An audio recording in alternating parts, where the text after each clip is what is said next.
Nicole Bouteau, vous êtes née en Seine-Saint-Denis, en banlieue parisienne, donc votre papa est Popa et votre maman tahitienne. Vous arrivez avec votre frère et votre sœur à Tahiti à l'âge de 4 ans. Est-ce que vous avez vite trouvé votre place en tant que demi-tahitienne, comme on dit ici? Est-ce que vous l'avez vécu comme un tiraillement, cette double culture identitaire, ou au contraire comme une vraie richesse? Comme une vraie richesse, comme une chance. On dit souvent de moi que je suis peut-être la plus française des Polynésiennes, mais je vis parfaitement bien ces deux cultures. Je me sens bien quand je suis en métropole, mais ma vie est ici avant tout. Où est-ce que vous avez grandi et qu'est-ce que vous ressentez lorsque vous repensez à votre enfance, à votre adolescence? Est-ce que c'était le bonheur? Oui, ça a été le bonheur, bien sûr, entre été dans la semaine et tous les week-ends à Tautira, puisque c'est le village où maman est née avec mes grands-parents. Donc tous les week-ends, nous allions à Tautira. Donc entre Papeete et Tautira. Vous décrochez votre bac littéraire à l'Amné.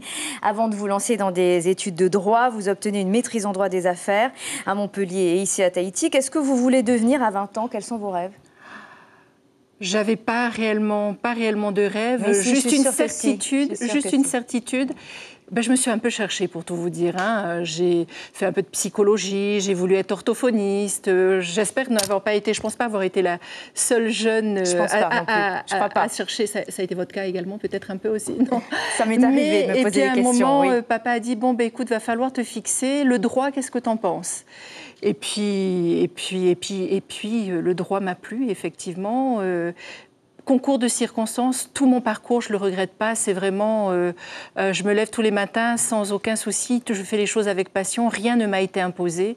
Et voilà, c'est comme ça que je vis cette vie. Est-ce que vous croyez en Dieu ou bien plutôt dans les énergies, la spiritualité? Est-ce que c'est cela que vous appelez Dieu? Alors je suis croyante, mais pas de la manière, effectivement, je dirais, classique. Je crois en une force supérieure. Je pratique la spiritualité, mais peut-être pas de manière, je dirais, voilà, classique. Alors aujourd'hui, vous vivez en concubinage. On vous voit sur ces photos toute jeune lorsque vous faisiez vos premiers pas dans la vie active. On vous voit aussi avec vos parents, avec votre fils qui a aujourd'hui 19 ans et qui va bientôt quitter Tahiti pour poursuivre ses études. Est-ce que ça vous angoisse?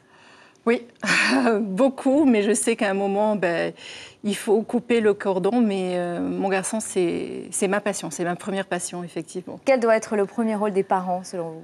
C'est de les accompagner au mieux. J'ai la chance d'avoir un garçon très équilibré, très mature. Je pense aussi que c'est mon parcours qui l'a rendu très mature. Ça n'a pas toujours été facile à l'école.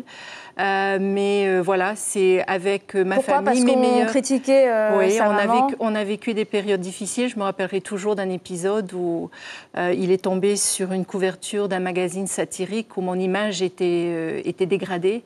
Ça l'a beaucoup marqué. Donc voilà, j'ai la chance d'avoir effectivement un compagnon et des parents qui étaient là et sont mes meilleurs soutiens.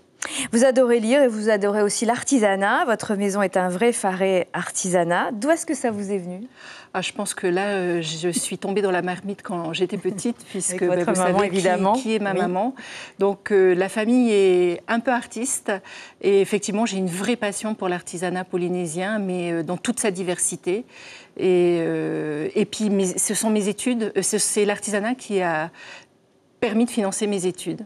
Alors, on a vu le style de collier que vous appréciez, c'est de l'artisanat local. Vous aimez aussi la peinture sur verre depuis très longtemps, ce qu'on vient de voir. C'est ce qui vous permet de laisser vos soucis de côté, de peindre comme ça, quand vous avez un petit moment à vous, bien sûr? Quand j'ai un moment, j'en ai de moins en moins, mais effectivement, peindre, j'ai l'impression de me vider l'esprit, effectivement. Alors, on va vous découvrir votre définition de la politique, Nicole Bouteau, puisque chaque personnalité politique nous a livré la sienne. C'est à votre tour.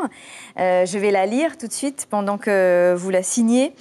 S'engager en politique, c'est s'engager pour son pays, par amour pour lui, pour l'intérêt de sa population, sa jeunesse, afin de leur offrir les meilleures conditions de vie. C'est participer à la vie de la société dans laquelle on vit pour le bien commun.